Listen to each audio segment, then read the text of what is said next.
सभी को जय मसीह की। परमेश्वर को बहुत बहुत धन्यवाद देती हूँ इस बहुत ही खूबसूरत समय के लिए, इस बहुत ही खूबसूरत मौके के लिए जो परमेश्वर मेरे प्रियो आपकी और मेरी जिंदगी में देते हैं। सचमुच मेरे लिए और आपके लिए बेहद बेहद खास वक्त इसीलिए है मेरे प्रियो, क्योंकि ये किसी मनुष्य की प्लानिंग नहीं है, ये किसी मनुष्य की बनाई हुई योजना नहीं है, लेकिन परमेश्वर, जी हाँ मेरे प्रियो, परमेश्वर खुद इस बात को चाहते हैं मेरे प्रियो कि मैं और आप अपने परमेश्वर के साथ प्रभु की वचन की हुजूरी में आए, क्योंकि वचन ही है मेरे प्रियो जो आपको और मुझको एक खूबसूरत आयाम में लेकर के जाता है। हमारी जिंदगी में, हमारी जिंदगियों को खुशियों और आनंद से भरने वाला परमेश्वर का वचन ही है, चाहे जिंदगी में परिस्थितियां कुछ भी हों।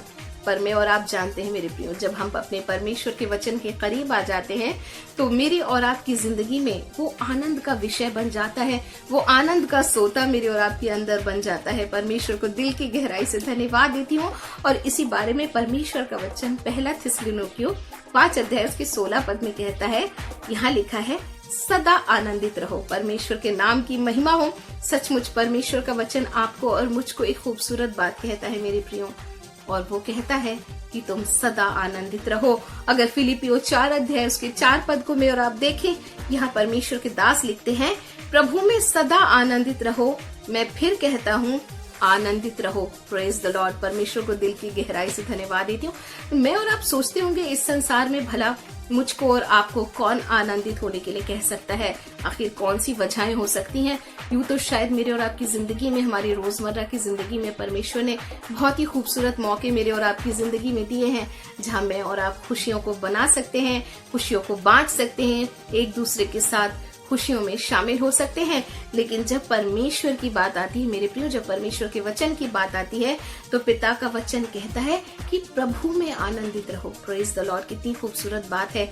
और परमेश्वर के बात के दास इस वचन को एक बार फिर से फिलिपियों की पत्री 3 अध्याय उसके 1 पद में कहते हैं, अंत में मेरे भाइयों प्रभु में आनंदित रहो। वे ही बातें तुमको बार बार लिखना मेरे लिए निश्चय ही कष्टदायक नहीं है। आखिर परमेश्वर के दास एक ही बात को मेरे और आपके सामने क्यों रखते हैं?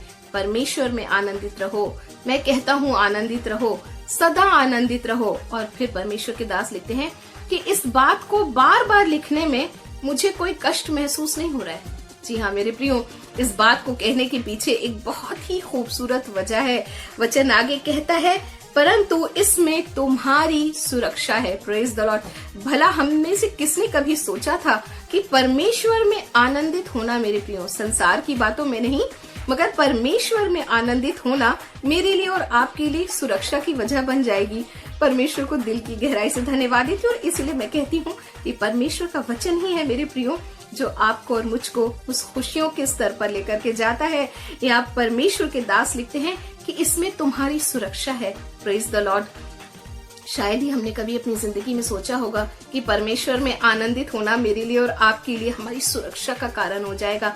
लेकिन जब परमेश्वर में सुरक्षा की बात में और आप प्रभु में आनंदित होकर होने की सोचते हैं तो एक खूबसूरत बात परमेश्वर के वचन के अंदर ही आपको और मुझको देखने के लिए मिलती है मेरे प्रियो। अगर मैं और आप प्रेरितों के काम उसका 16 अध्याय उसके 25 और 26 पद को देखेंगे, यहाँ मैं और आप पौलुस और सिलास के बारे में देखते हैं। जी हाँ मेरे प्रियो, जब परमेश्वर के दास इस बात को बार बार लिख रहे हैं, पौलुस अपनी पत्री में, थिस्सलुनीकियों की पत्री में लिख रहे हैं, फिलिपियों की पत्री में 4 और 3 दोनों अध्याय में लिख रहे हैं कि मैं कहता हूँ सदा आनंदित रहो। और ये बात बार बार लिखने में तुम्हें मुझे कष्ट नहीं होता, क्योंकि इसमें तुम्हारी सुरक्षा है।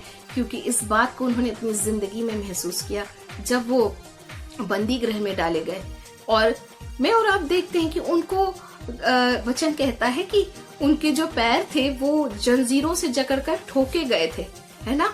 और उस स्तर पर, उस परेशानी के दौर में परमेश्वर के दास मेरे प्रियो, एक खूबसूरत बात हो रही है। वचन कहता है कि वो प्रार्थना करके परमेश्वर की स्तुति और आराधना कर रहे थे, भजन गा रहे थे। और पद अगर मैं और आप 26 देखेंगे, एक अद्भुत काम वहां पर होता है। जी हाँ मेरे प्रियो, उनकी जंजीरें खुल जाती हैं, उनकी जो बंधन है वो टूट जाते हैं, और जिस फाटक के अंदर में उनको रखा गया था उस बंदी गृह की नींव तक डोल गई। वचन कहता है और सारे द्वार खुल गए। जी हाँ मेरे प्रियो, इसीलिए परमेश्वर के दास कहते हैं कि प्रभु में सदा आनंदित रहो, क्योंकि इसमें तुम्हारी सुरक्षा है। परमेश्वर को दिल की गहराई से धन्यवाद देती हूँ। और परमेश्वर में आनंदित होना मेरे प्रियो, मेरे और आपको, मुझको और आपको प्रभु में विश्वास में स्थिर बनाए रखने के लायक आपको और मुझको बनाता है। कितनी खूबसूरत बात है ना। मैं और आप प्रभु में विश्वास में, प्रभु के विश्वास में स्थिर बने रहें।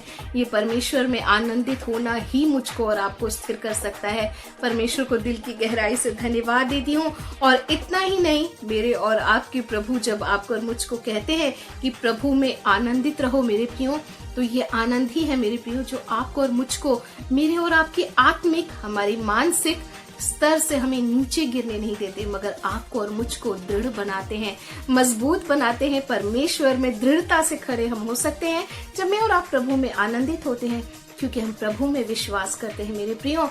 तब चाहे परिस्थितियां कोई भी क्यों ना आ जाए, जैसे पौलुस और सिलास परमेश्वर की आराधना कर रहे थे, मैं और आप भी आराधना करने वाले लोग हो जाएंगे। और ये जो आनंदित होना है मेरे प्रियो, मेरे और आपकी सुरक्षा का कारण बन जाएंगे। परमेश्वर को दिल की गहराई से धन्यवाद देती हूँ। अगर मैं और आप भजन संहिता 92 वर्स 4 देखेंगे, साम 92 वर्स 4 लिखा है, क्योंकि हे यहोवा तूने मुझको अपने काम से आनंदित किया है। जी हाँ मेरे प्रियो, मेरे और आपकी जिंदगी में आनंद का विषय परमेश्वर का वचन है। मेरे और आपकी जिंदगी में आनंद का विषय हमारे परमेश्वर का काम ही है, जो मेरे और आपकी जिंदगी में प्रभु प्रतिदिन करता है, ताकि मैं और आप प्रभु यीशु मसीह में सुरक्षित पाए जाएं। परमेश्वर हम सबको बहुत बहुत आयत की आशीष दे।